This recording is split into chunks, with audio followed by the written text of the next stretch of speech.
Well, good morning, good afternoon, good evening, depending on when you may be watching this. I'm Jamie Moeller, and this is the Graduate Connection, where my goal through these videos is try to help graduate students do more than just survive. I want to see them thrive.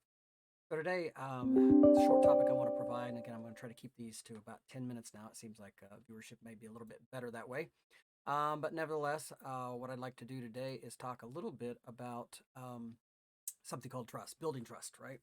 And it's from this book called The Thin Book of Trust. I'd encourage, this is one of it's probably the top book that I use in the teams. Anytime I start working with a new set of teams, I revisit this book quite a lot because I think it has a lot to say, and it's very valuable as it relates to trying to get teams to work together. And I think for teams to be successful in working together, there has to be trust. So I'd encourage you. It's not a very expensive book, and I would encourage you to look at it. But I want to talk about a couple things from the book that I think are relative. This kind of goes in line with we've been talking about mentorship a little bit, talked about anti-mentorship. Now I want to talk about building trust. Actually, talked about the awareness wheel last week, I guess. So I want to continue this thread and talk about building trust. So when we make requests, when we make offers, when we make commitments, right, there are three things that are going on there. So anytime somebody gives you a task or anytime you take on a task, there are three things that you really need to know. You need to know what the task is, and we're all usually pretty good about that, of knowing what it is that needs to be done. We also need to know when it's due, and sometimes you'll work with people and they'll a lot of times this happens via email. Somebody will say, "I need you to do this," but then they don't actually follow up with any date. So one of the things that you can attend to make emails more efficient is when you're actually communicating something that someone who reports to you or someone if you need something from someone is to say you assume they're going to give it to you, essentially say what you need and when you need it, right? Because a lot of times that's left out and then you have to follow up with another email. So task, the date, and then last one is probably the most important that the book draws upon is something called conditions for success.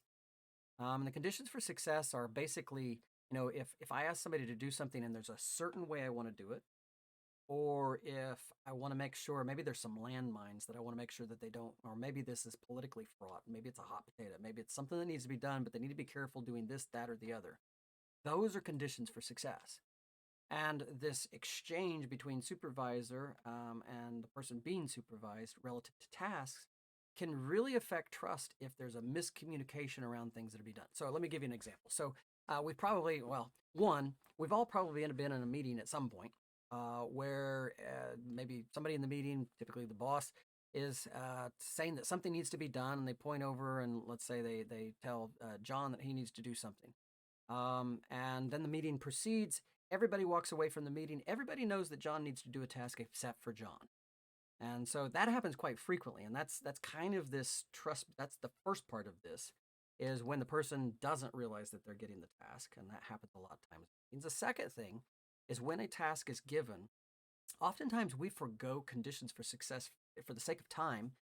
And we kind of assume that, well, and actually the closer you are to the person, in other words, the longer you've been working with the person, the more assumptions that are made about if I've been working with somebody for a long time or they've been working with me, whichever way, I'm going to make assumptions that they know how I want to do it, and the person is going to assume they know how I want it done. Right. And so a lot of times we forego talking about conditions for success. And what that ends up oftentimes doing is basically derailing trust. Let me give you the example. So let's say I ask John to do something. I tell him a date by which I want him to do it and what the task is, but I don't really give any conditions. John and I've worked a long time together. He certainly knows what I want done and how I want it done. That kind of thing. I don't need to. So we forgo that. John goes, does the task, gets it done by the time frame, comes back, and maybe he stepped into one of those political landmines, or maybe he didn't do it the way I wanted him, or maybe he left something out in the way he was doing. Any kind of things related to those conditions for success could cause it where John would get the project done by the date that wanted it done, and he'd come back to me and say, "I got it done by the date," and then I'd say, "Well, I know you got it done, but that's not the way I wanted it done. I'm dissatisfied the way." So trust is broken from the supervisor to the person supervised. And then the reverse also happens because John feels like he did what was requested by the date that was requested. And now he's being criticized that he didn't do it the way he was supposed to do it, blah, blah, blah, because of these unspoken conditions for success. And so essentially, what this does is it ends up breeding distrust in working relationships because there's a lack of communication and expectation setting around conditions for success. So that's the first thing that this book talks about that I think is critically important. Whether you're the person that's reporting or the person being reported to, I mean, there's two parts to play here. So if my boss didn't give me certain conditions for success, I'm going to ask questions about it, right? Or didn't give me a date, I'm going to ask. Same thing goes the other direction as a supervisor. You can also try to do that the other direction and making sure that you're providing the task, you're providing the date by which it's due, as well as conditions of success. So that's the first kind of piece of this that the Thin Book of Trust covers. The other part that it covers is this concept of what are the components of trust. Now, we've all probably had business relationships or otherwise where we have interactions or whatever, and eventually at some point I really don't trust that person. I'm not really sure why I don't trust that person, but there's just something that I don't trust. And so to me, the other part that this book provides, it provides four components that make up trust. And it actually can give you a framework for understanding, at least for me, when I read this the very first time, it kind of gave me when I thought about people that I distrusted, it kind of gave me a sense for maybe why I distrusted them. Because honestly, distrust is simply the choice not to trust. And it's based upon typically one of these four things. The first one is sincerity. That is you believing, and these are both perceived or real, right? So perception is as important as reality here as it relates to trust and your trust of others. So, first one is sincerity. Sincerity is simply you say what you mean and you mean what you say, right? And this is an important one to be able to breed trust. Second one would be reliability, that you meet your commitments. Everybody misses a commitment now and then, but do you generally meet your commitments? Third would be competence, that you have the knowledge, the skills, or the ability to do whatever it is that needs to be done. Now, it doesn't mean that you're going to be perfect and that you won't make mistakes.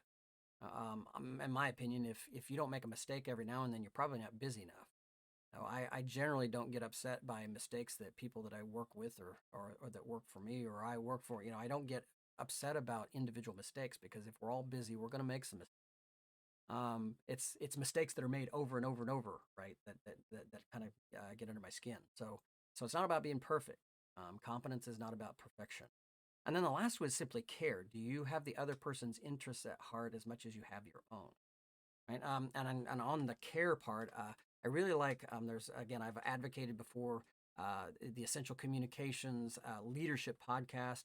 I'll put it in the show notes here, but that's done by a guy named Tom Henschel. Back in, I guess it was, I'm looking at my notes here. I think it was in February. He had talked about a story that happened to him as an actor and it was a theater acting situation. He went on to tell the story, and I can't find the story online, so I apologize. You can go back and listen to that the original podcast because it talks about blind spots in the Johari window. And I won't spoil it. It's worth going and listening to for sure.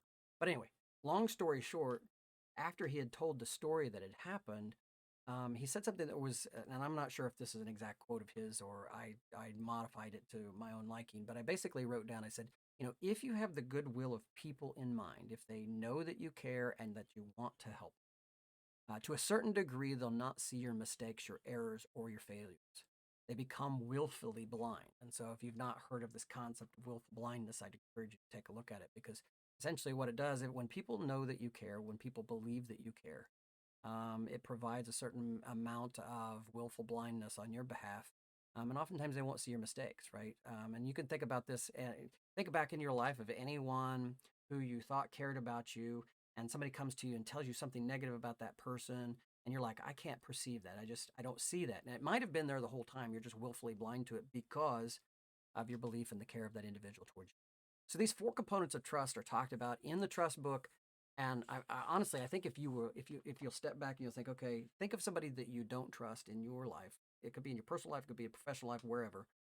And if you think about it, if think about somebody who you've not been able to put your finger on why, and now put it in the context of competence. Go back here of sincerity, reliability, competence, and care. More than likely, they were missing one of those attributes, either in reality or you perceived that they were.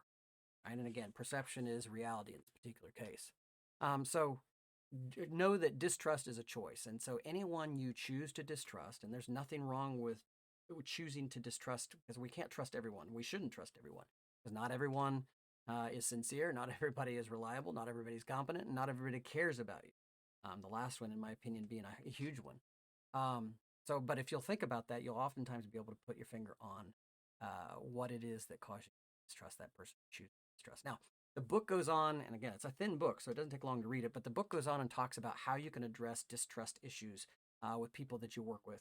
And I'm going to save that for you go buy the book, and you can, and I'm not getting anything from you buying the book. I'm just saying I don't need to steal all the author's thunder, but there's some suggestions and some scripts and some things that can help you relay and deal with issues of distrust or issues of trust, whichever way you want to look at it. So, with that, I hope you find this useful. Again, I would encourage you to subscribe on YouTube, which is where this video is coming from, as well as on LinkedIn and Facebook.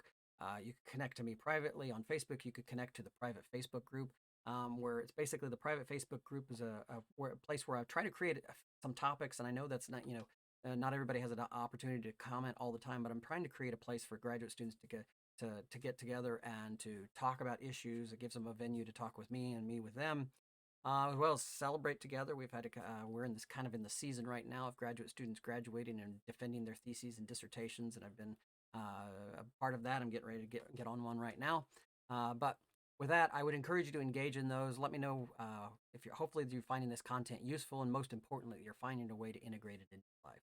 So with that, I'm Jamie Moeller. This is the Grad Connection. I hope you have a great weekend. Take care.